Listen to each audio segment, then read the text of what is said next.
Hello everyone, welcome you all complete revision in 9 minutes. So आज का अपना Hindu analysis start करते हैं। देखते हैं आज का हिंदू हमसे क्या कहता है। सो सबसे पहले तो आप लोगों को मैं बता दूं कि अभी इसरो हमारे 6 मिशन लॉन्च करने वाला है 2023 में, 24 में, 25 की जनवरी तक।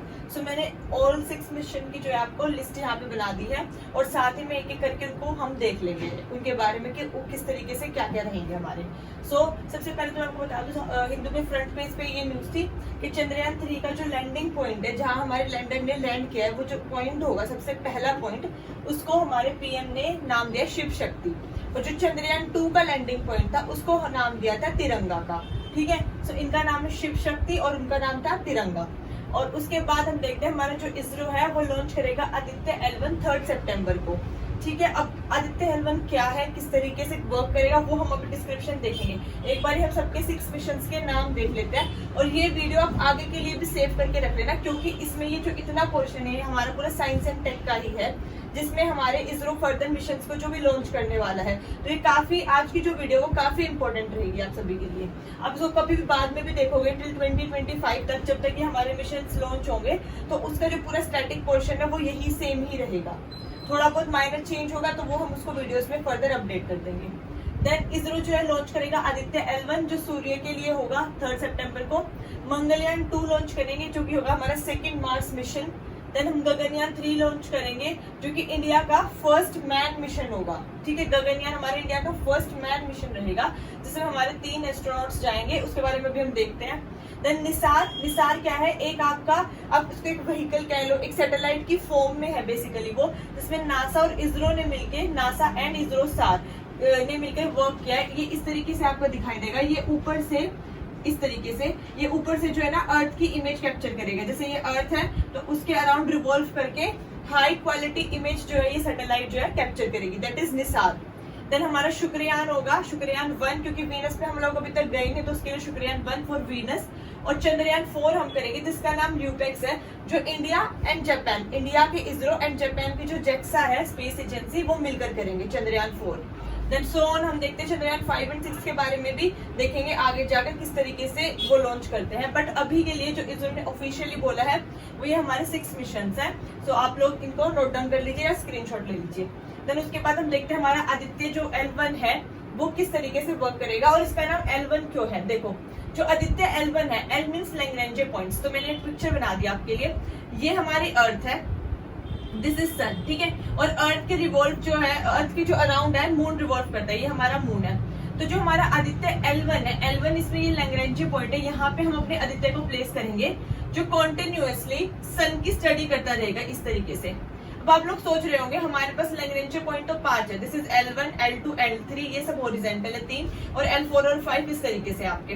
तो यहाँ क्यों नहीं कर रहे हैं, जबकि हमारे L4 और L5 जो है ज्यादा स्टेबल है कंपैरेटिवली L3, 1 एंड 2 से, लेकिन ये काफी डिस्टेंस पे है, तो इतनी दूर डिस्टेंस पे हम प्लेस नहीं कर सकते हैं। सो इसलिए हमने L1 को चूज किया। एक रीजन ये है। दूसरा रीजन ये है, जो L2 पॉइंट है वो आपके अर्थ के बैक साइड पे है, तो अगर हमने इसको L2 पे प्लेस कर दिया, जहां पे हमारे जेम्स वेब टेलीस्कोप, ये सब हबल टेलीस्कोप ये सब थे, ठीक है, तो अगर हमने वहां पर प्लेस कर दिया तो जब मून रिवॉल्व करेगा तो उस टाइम पे हमारा L1 जो है सन को स्टडी नहीं कर पाएगा, क्योंकि उसके सामने, जैसे वो यहाँ पे मान लो मून है, तो यहाँ पे ये हमारा L1 पे प्लेस है, तो इसके सामने तो मून आ जाएगा। हमें चाहिए कॉन्टिन्यूअस 24 आवर्स की स्टडी कंप्लीट। सो इसलिए सेकंड रीजन है हमने L1 पे प्लेस किया। ठीक है, 2 रीजन हो गए। और ये हमारे सन के लिए है, और ये PSLV रॉकेट जो है आपका पोलर सैटेलाइट लॉन्च व्हीकल से हम इसको लॉन्च करेंगे। देन इसमें हमारे 7 पेलोड्स हैं, जिनके नाम VELC, सूट, सोलेक्स, एस्पेक्स, ठीक है, जो हमारे हेलियोस, या फिर बेसिकली एक्सरेज और ये सब स्पेक्ट्रोस्कोपी स्टडी करने के लिए आपको ये सब नेम याद नहीं रखने हैं, जिस पता होना चाहिए। इसमें से जो सबसे इंपॉर्टेंट है दैट इज VELC, ये हमारी स्टडी करेगा सन की जो मेजर 3 रेयर है और उसके बारे में किस तरीके से, जैसे कि हमारे जो सबसे आउटर है क्रोमोस्फेयर है, क्रोमोस्फेयर की जो अंदर वाली है वो हमारी फोटोस्फेयर है, ये फोटोस्फेयर है, क्रोमोस्फेयर है। देन और हमारे जो अंदर जो कोर होती है और वहां से जो सोलर फ्लेयर्स निकलती है आउटर साइड से, ये सब स्टडी करेगा हमारा VELC। उसके बाद हमारा जो कोर है उसके बारे में कि किस तरीके से वहां पे केमिकल रिएक्शंस हो रही है, क्या वहां पे हाइड्रोजन, हीलियम है, क्या सब कुछ जो भी कंपोजिशन है वो सब हमारा VELC स्टडी करेगा। बट बेसिकली क्रोमोस्फेयर, फोटोस्फेयर और सोलर फ्लेयर्स के लिए हमने रखा है।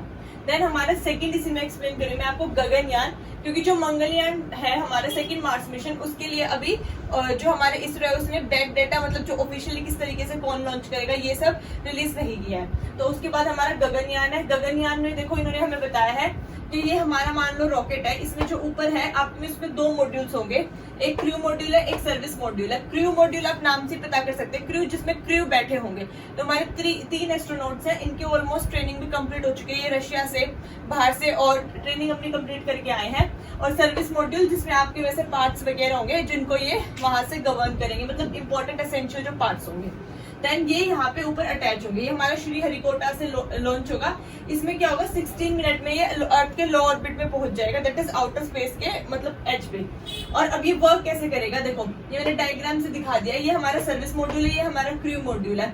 ये जैसे लो अर्थ ऑर्बिट को जब क्रॉस कर रहा होगा ऊपर जाएगा, फिर ये 5 to 7 डेज वहां पे फ्लाई करते रहेंगे। उसके बाद जब इनका 7 डेज का जो टाइम पीरियड है वो कंप्लीट हो जाएगा, तो हमारा क्रू मॉड्यूल और सर्विस मॉड्यूल जो है डिटैच हो जाएंगे, अलग हो जाएंगे।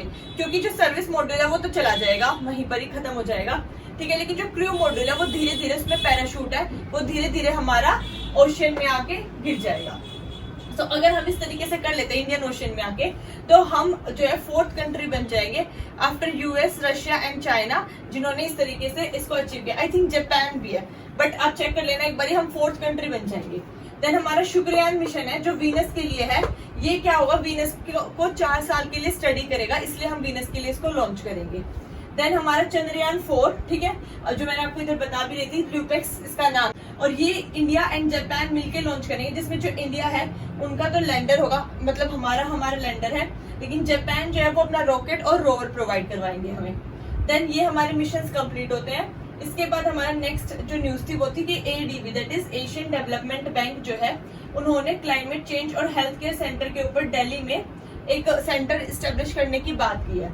लेकिन हमें खाली इतनी न्यूज पढ़ के नहीं छोड़नी है, हमें इसका स्टैटिक पता रहना चाहिए कि एशियन डेवलपमेंट बैंक आपका 1966 में स्टेब्लिश हुआ था और इसका हेडक्वार्टर है फिलीपींस मनीला में।